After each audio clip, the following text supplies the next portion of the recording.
हे friends, SRJ classes में आपका बहुत बहुत स्वागत है। देखिए, कल हम सिंधु घाटी सभ्यता का कंप्लीट भाग पढ़ चुके हैं।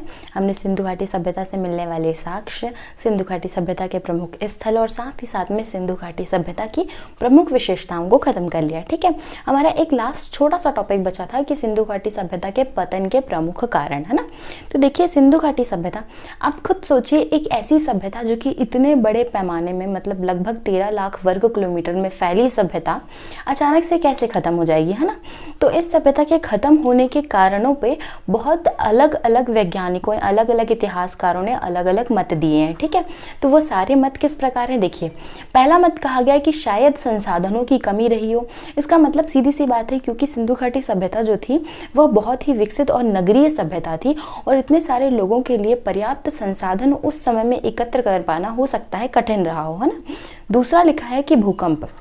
देखिए, सिंधु घाटी सभ्यता में हो सकता है कि अचानक से भूकंप आया हो जिसकी वजह से ये सभ्यता नष्ट हुई होगी। इसके साथ साथ कहीं कहीं कारणों में दिखाई देता है हमें कि कुछ इतिहासकारों का मानना है कि जलवायु परिवर्तन के कारण यह सभ्यता नष्ट हो गई, क्योंकि इतनी बड़ी सभ्यता जो है वो अचानक से एक दिन में नष्ट नहीं हो सकती, है ना। तो धीरे धीरे जो जलवायु परिवर्तन भी क्यों हुआ होगा, क्योंकि देखिए, यह एक नगरीय सभ्यता थी और वनों का कटाव इस सभ्यता में बहुत ज़्यादा किया गया। शहर बनाने के लिए वनों का कटाव किया गया और हो सकता है उस समय में इतने संसाधन ना हो, कृषि इतनी ना होती हो, ना ही कृषि की इतनी उपज होती हो कि इतने सारे लोगों का भोजन एकत्र किया जा सके, है ना। इसके साथ साथ में लिखा है कि आर्यों का आक्रमण। देखो, कुछ इतिहासकारों का कहना था कि सिंधु घाटी सभ्यता में कहीं ना कहीं आर्यों का आक्रमण हुआ होगा, जिसके कारण यह सभ्यता नष्ट हो गई या युद्ध में हार गई, क्योंकि शांतिप्रिय समाज था और ऐसे समाज में अगर आर्यों का आक्रमण हुआ हो तो हो सकता है कि यह सभ्यता इस प्रकार से खत्म हुई हो। और सर्वमान्य मत ये है कि सिंधु नदी एवं उसकी सहायक नदियों पे आई बाढ़ के कारण यह सभ्यता जो है वो नष्ट हो गई, है ना। तो देखिए, ये जो मत है ये किसने दिए, अब हम ये देखते हैं। देखिए, संसाधनों की कमी फेयर सर्विस के द्वारा कहा गया, भूकंप जॉन मार्शल ने कहा, जलवायु परिवर्तन ऑरेल स्टाइन के द्वारा, आर्यों का आक्रमण गॉर्डन चाइल्ड के द्वारा और बाढ़ के कारण जो है वो ऑगस्ट मैके के द्वारा कहा गया। ठीक है, देखिए, अब हमने पढ़ लिया कि सिंधु घाटी सभ्यता के पतन के प्रमुख कारण कौन कौन से हैं और किन किन इतिहासकारों के कारण ये कारण कहे गए हैं, है ना। किन किन इतिहासकारों ने इन कारणों को बताया है। अब देखिए, हम देखते हैं कि सिंधु घाटी सभ्यता के जो पतन के कारण हैं वो हम याद कैसे रखेंगे। देखिए, ये तो हमें याद रहेगा कि हाँ, संसाधनों की कमी थी, भूकंप को कारण माना गया, जलवायु परिवर्तन, आर्यों का आक्रमण और बाढ़ के कारण, है ना। लेकिन ये नाम हम कैसे याद रखेंगे, तो देखिए, इसके लिए मेरे पास जो है वो छोटी सी ट्रिक है। आप सब लोग ध्यान से अगर इसे पढ़ेंगे या एक दो बार इस वीडियो को देखेंगे ना तो आपको क्लियर हो जाएगा। और अगर कोई डाउट बचता है तो आप बिल्कुल कमेंट सेक्शन में पूछ सकते हैं, मैं उसका आंसर आपको दे दूंगी। ठीक है, देखिए, सबसे पहले हम देखते हैं कि संसाधनों की कमी यहाँ पे किस इतिहासकार ने कहा है, तो फेयर सर्विस के द्वारा कहा गया है कि संसाधनों की कमी के कारण। देखो, सिंपल सी बात है, हमें ऐसे याद रखना है कि यार, जब हम जैसे कुछ लोग होते हैं जिनका कलर बहुत ज़्यादा फेयर होता है ना, लेकिन धूप में जाने के कारण या वो फेस वॉश या फिर वो क्रीम या फिर सनस्क्रीन वगैरह कुछ ऐसा यूज़ नहीं कर पाते, मतलब जब उन्हें संसाधनों की कमी हो जाती है तो उनका जो कलर है वो फेयर से हल्का सा डल हो जाता है ना।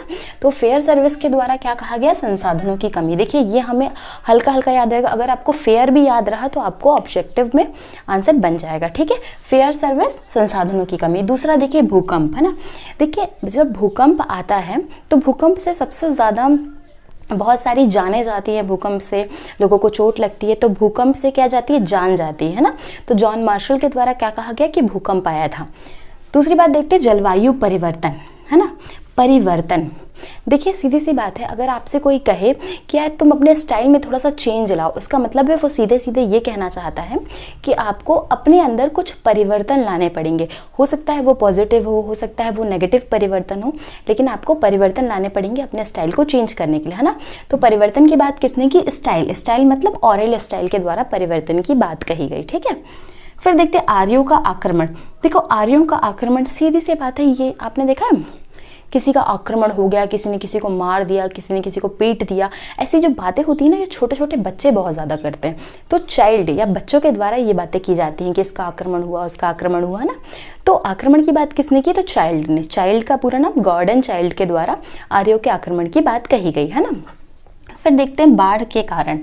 देखो अब बाढ़ के कारण कैसे याद रखना है, देखिए आप लोग ने ना बहुत ज़्यादा देखा होगा कि ये देखिए ऑर्गेस्ट मैके है ना, ऑर्गेस्ट से हम गेस्ट निकाल रहे हैं, ठीक है, गेस्ट हमने बाहर निकाल लिया। अब देखिए जब हमारे घर में गेस्ट आते हैं ना, आप सोचिए आपके घर में कोई त्यौहार है, कोई फंक्शन है, जिस फंक्शन में आपके घर में बहुत सारे गेस्ट आए हैं, लगभग समझ के चलिए 45 से 50 गेस्ट आए हैं ना। तो फिर क्या होगा, तो सारे गेस्ट जब जा रहे होंगे ना, तो आपको कम से कम 50-100 रुपये से आपको पैसे देते जाएंगे, है ना। तो आपके पास पैसों की बाढ़ आ जाएगी यार, पैसे ही पैसे आते जा रहे हैं, है ना। तो बाढ़ को प्रमुख कारण किसने बताया? तो ऑर्गेस्ट मैके ने, ठीक है, ऑर्गेस्ट मैके ने। आई थिंक आपको ये सारी चीज़ें समझ में आ गई होंगी। एक बार और हम रिवाइज कर लेते हैं। देखिए संसाधनों की कमी किसके द्वारा कहा गया? संसाधन की कमी, अगर आपका कलर फेयर है, आपको संसाधनों की कमी होगी तो आपका जो फेयर कलर है वो डल हो जाएगा, है ना। तो संसाधनों की कमी फेयर सर्विस के द्वारा कहा गया। भूकंप, देखो जब भूकंप आता है तो इंसानों की जान जाती है ना, तो भूकंप के कारण किसने बताया? तो जॉन मार्शल के द्वारा बताया गया, है ना। फिर देखते हैं जलवायु परिवर्तन। जलवायु परिवर्तन सीधी सी बात है, अगर कोई आपको कहता है कि आप अपने स्टाइल में थोड़ा सा चेंज लाइए, इसका मतलब है वो परिवर्तन करने की बात कर रहा है। तो ऑरल स्टाइल के द्वारा कहा गया कि जलवायु परिवर्तन। फिर देखते हैं आर्यों का आक्रमण। छोटी, ये आक्रमण, मारना पीटना, ये सारी बातें जो होते हैं वो छोटे बच्चों के द्वारा की जाती हैं ज़्यादातर, तो गॉर्डन चाइल्ड के द्वारा ये कहा गया। फिर देखते हैं बाढ़ के कारण ये सभ्यता नष्ट हुई होगी, ऐसा कहना था ऑर्गेस्ट मैके का था, क्योंकि हमने गेस्ट को ले लिया, गेस्ट से बहुत सारा पैसे आते हैं जब हमारे घर में बहुत सारे गेस्ट आते हैं, तो है ना। तो ऑर्गेस्ट मैके बाढ़ को कारण माना इन्होंने। देखिए अब हमने सिंधु घाटी सभ्यता के पतन के प्रमुख कारणों को पढ़ लिया। अब यहाँ से आज हमारा जो है वो सिंधु घाटी सभ्यता का पूरा भाग खत्म हो गया है। अब हम क्या करेंगे, नेक्स्ट वीडियो में सिंधु घाटी सभ्यता के कुछ 20-25 क्वेश्चन लेके आऊँगी मैं, और जिनका हम टेस्ट लेंगे, जिससे क्या होगा, आपने जितना भी पढ़ा है आपको आपका पढ़ा हुआ रिवाइज होगा और आपको समझ में आएगा कि आपको कितनी चीज़ें समझ में आई, है ना। और फिर भी अगर कोई भी क्वेश्चन बचता है या ऐसा कुछ फैक्ट बच जाता है जो हम पढ़ाना भूल जाते हैं, तो हम क्या करेंगे, उस फैक्ट को बाद में कवर कर लेंगे। आप नीचे कमेंट सेक्शन में बता दीजिएगा कि मैम ये चीज़ छूट गई है, तो हम उसे ज़रूर कवर करेंगे, है ना। अगली वीडियो से हम वैदिक सभ्यता स्टार्ट करेंगे, वैदिक काल पढ़ना चालू करेंगे। और वैदिक काल पढ़ने से पहले हम वैदिक साहित्य को पढ़ेंगे, क्योंकि वैदिक साहित्य जो है वो बहुत बड़ा भाग है, पहले हम उसे कवर करेंगे, उसके बाद हम जो है वो वैदिक काल में जाएंगे, है ना। इसके नेक्स्ट वीडियो में हम टेस्ट लेंगे, 20 से 25 क्वेश्चन का टेस्ट रहेगा, और आप सभी को अपने जो क्वेश्चन के आंसर आएंगे और जो भी मार्क्स आएंगे वो मार्क्स आपको कमेंट सेक्शन में बताना है। Okay, thank you so much. और देखिए जिसने भी अभी तक सब्सक्राइब नहीं किया चैनल को, वो सब्सक्राइब कर लीजिए, और साथ ही साथ में बेल आइकन को भी दबा लीजिए, क्योंकि अगर आप बेल आइकन को प्रेस नहीं करते हैं तो हमारी जो वीडियो है उनकी अपडेट आपको नहीं मिल पाएंगी, ठीक है। Okay, thank you so much. चलिए मिलते हैं कल।